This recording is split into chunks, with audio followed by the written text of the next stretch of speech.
महाराज जी के साप्ताहिक कथा संस्करण में आप सभी भक्तों का स्वागत है। और आज हम लोग जैसा कि हमने पिछले संस्करण में हमने कुछ महाराज जी के बारे में बात की थी उसी तरह से इस संस्करण में भी हम लोग कुछ महाराज जी की बात करेंगे, महाराज जी की कुछ कथा सुनेंगे और समझेंगे कि हमें किस तरह से अपनी चीज़ें जो हैं समेट के रखनी है। अभी क्या समेट के रखना है इसके बारे में हम बात करेंगे। जैसा कि हम महाराज जी नीब करोड़ी बाबा के बारे में हम जानते हैं। इन संत जो हैं अकबरपुर में जन्मे और फिर उन्होंने वृंदावन में इन्होंने समाधि ली। इनके पूरे जीवन में कई जगह अगर हम बात करें तो एक कथा जो पहले भी हम लोगों ने जिसके बारे में बात की है कि काफ़ी पुरानी कथा है, जिसके अंदर एक दंपत्ति थे जो महाराज जी के भक्त थे। उनका बेटा जो था वो उस समय बर्मा में था और लड़ाई पे था। और एक दिन रात को महाराज जी उनके घर आ जाते हैं और महाराज जी उनके साथ भोजन करते हैं और उसके बाद कहते हैं मुझे आराम सोना है, मुझे कंबल दे दो और मुझे कुछ भी हो जाए मुझे छूना मत और मुझे उठाना मत। तो ऐसा ही होता है, पर रात भर महाराज जी करवटें बदलते रहते हैं, ऐसे ही कराते रहते हैं जैसे उनको चोट लग रही हो। पर दोनों दंपत्ति, बुजुर्ग दंपत्ति जाग जाते हैं और उनको देखते रहे। पर जैसा कि महाराज जी ने आदेश दिया था कि उनको कोई छुए नहीं, तो वो चुपचाप बैठे रहते हैं। सुबह होती है, महाराज जी उठते हैं। महाराज जी उनको कहते हैं कि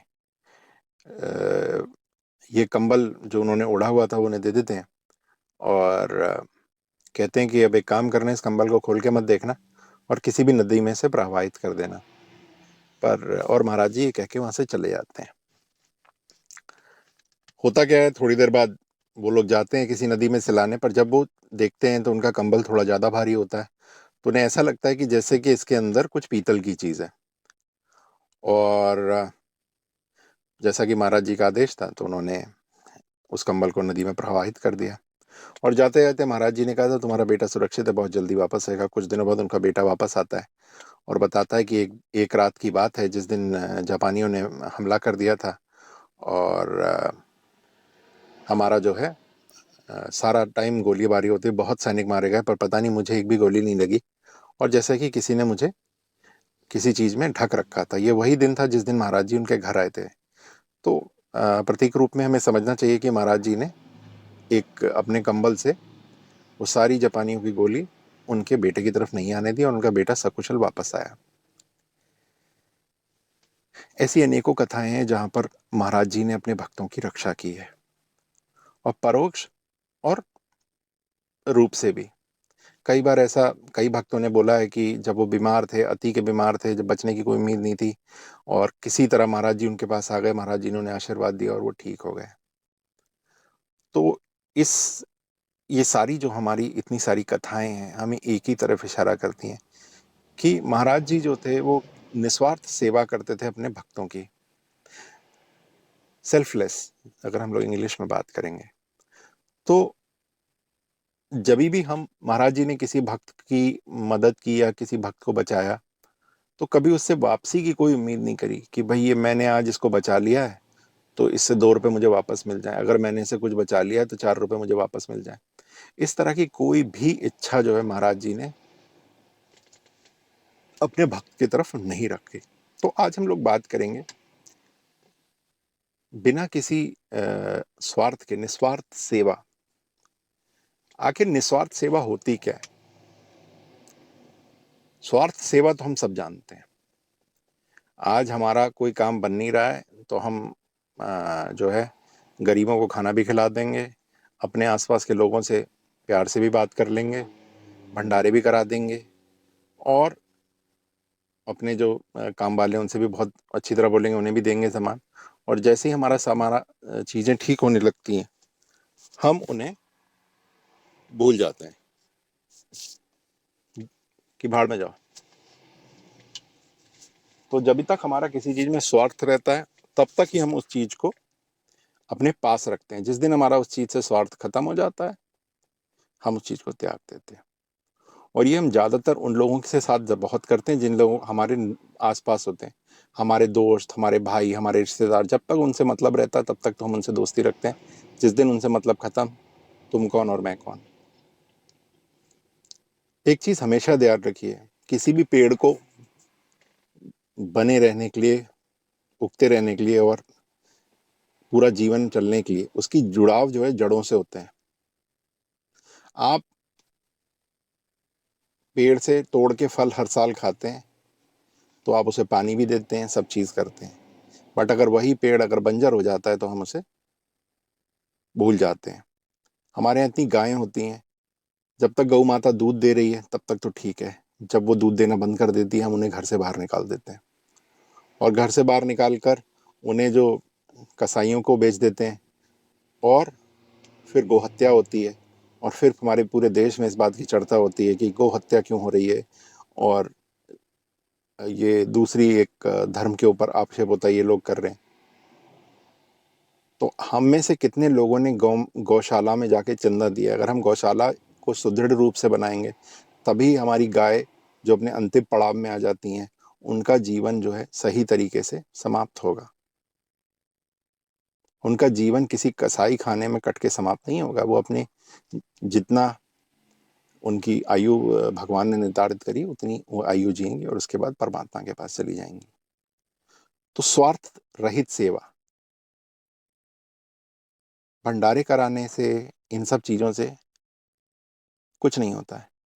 बड़े बड़े बैनर पोस्टर लगाने से कुछ नहीं होता है। अ, हमारे धर्म में तो ये कहा गया है कि अगर आप दाएं हाथ से सेवा कर रहे हैं तो बाएं हाथ को पता नहीं चलना चाहिए कि आपने क्या किया है। पर हम क्या करते हैं, हम दाएं हाथ को तो छोड़ो पूरी दुनिया को बताते हैं। किसी को 1 रुपया दे के उसकी फोटो फेसबुक पे डाल देते हैं कि मैंने ऐसे गरीब की मदद करी। एक सज्जन है जो बहुत सारे वीडियो बनाते हैं, बहुत पॉपुलर भी हैं, वो इस तरह के बड़े कार्य करते हैं, गरीबों की एक तरफ मदद करते हैं, दूसरी तरफ वीडियो बनाते हैं। जब भी आप किसी की मदद कर रहे हैं तो आपकी आंखें झुकी होनी चाहिए, जिससे कि वो आदमी आपको नहीं देख पाए और आप भी उसे देख नहीं पाए। क्योंकि एक हमारी स्वाभाविक मनोवृत्ति है कि जब भी हम किसी का कुछ भी हम अच्छा करते हैं तो हमारे मन में एक दंभ भर जाता है, जिसे हम अहंकार भी कहते हैं, अरे ये छोटा है और मैं बड़ा हूँ। और परमात्मा कहता है इस दुनिया में सारे जीव जंतु बराबर हैं, सबको बराबर दर्द होता है, बराबर ही समस्याएं आती हैं। किसी को कम आती हैं, किसी को ज्यादा आती हैं, किसी को जल्दी आ जाती हैं, किसी को देर में आती हैं। तो मेरे को और आपको एक चीज यहाँ अच्छी तरह समझ लेनी चाहिए कि हमारे को स्वार्थ देखकर सेवा नहीं करनी। अब हम निस्वार्थ क्या क्या सेवा कर सकते हैं। पहली सेवा तो ये है कि अगर आपके घर में माँ बाप हैं उनके पैर छूइए, उनके साथ समय बिताइए। कितना अकेलापन होता है आपके माँ बाप के पास कि जब वो आप पढ़ रहे होते हैं, आप हर बात उनसे पूछते हैं, थोड़े बड़े हो जाते हैं कम बातें पूछने लगते हैं, और बड़े हो जाते हैं कुछ भी पूछना बंद कर देते हैं, कॉलेज स्कूलों में आ जाते हैं फोन करना बंद कर देते हैं, नौकरी में आ जाते हैं तो होली दिवाली कर लेते हैं। ऐसे करते करते करते जब आप अपनी 30 साल के आसपास पहुंच जाते हैं, 30 31 साल, तब तक आपके माँ बाप आपके घर में एक जूना पुराना सामान बन जाते हैं। ना तो आप उनसे कोई बात पूछते हैं, ना आप कोई सलाह लेते हैं, आप कहते हैं भाड़ में जाओ, मुझे तुमसे कोई मतलब नहीं। तुम्हें क्या आता है। आपके पास समय होता है अपने दोस्तों के साथ बैठ के शराब पीने का, आपके साथ समय होता है अपने दोस्तों के साथ घूमने फिरने का, अपने परिवार के साथ। मैंने तो ऐसे कई नीच भी देखे हैं, क्षमा चाहूंगा गलत शब्द बोल रहा हूँ, जो खुद तो घूमने जा रहे हैं अपने माँ बाप को अपने साथ नहीं ले जा रहे हैं, उन्हें घर का रखवाला बना के छोड़ जाते हैं। कितनी पीड़ा होती होगी आप समझिए। तो निस्वार्थ सेवा आपके घर के बाहर चालू होती है, पहले अपने घर से चालू करें। उन बेचारों की जिन्होंने आपकी पूरी जिंदगी आपके लिए लगा दी, उनके लिए आपने क्या किया। ऐसे ज्ञानी मैंने बड़े देखे। अपने यहाँ जो काम वाली है उससे तो बिगाड़ रहे हैं, उसे तो खूब त्रासदी कर रहे हैं, लोगों की इधर उधर बातें बना रहे हैं। पर माँ बाप क्या आपके घर में खाना क्या बनेगा ये बताने के लिए थोड़ी है। मैंने ऐसे कई परिवार देखे हैं, माँ हैं बाप हैं बेचारे सब्जी ला रहे हैं, ये कर रहे हैं वो कर रहे हैं, क्योंकि माँ बाप का प्यार अपने बच्चे के लिए कभी खत्म नहीं होता, कभी भी नहीं होता। बच्चों का ज़रूर ख़त्म हो जाता है क्योंकि उन्हें लगता है अब इनसे क्या मतलब, थोड़े धनाढ्य हैं आप तो हो सकता है थोड़ा आपका कर लें, बट नहीं। तो मैं उन सभी बच्चों से निवेदन करूँगा जिनके माँ बाप हैं और वो इस तरह की कोई गतिविधि करते हैं, तो इनसे बचें। क्योंकि मैंने आपको पिछले भी चर्चा में बताया था, कोई स्वर्ग नर्क नहीं है, यही है जहाँ आप बैठे हो, यही स्वर्ग है, यही नर्क है।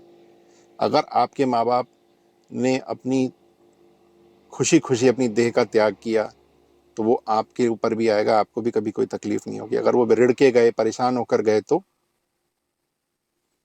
क्या होता है, तो फिर आपका रहने का कोई फायदा नहीं।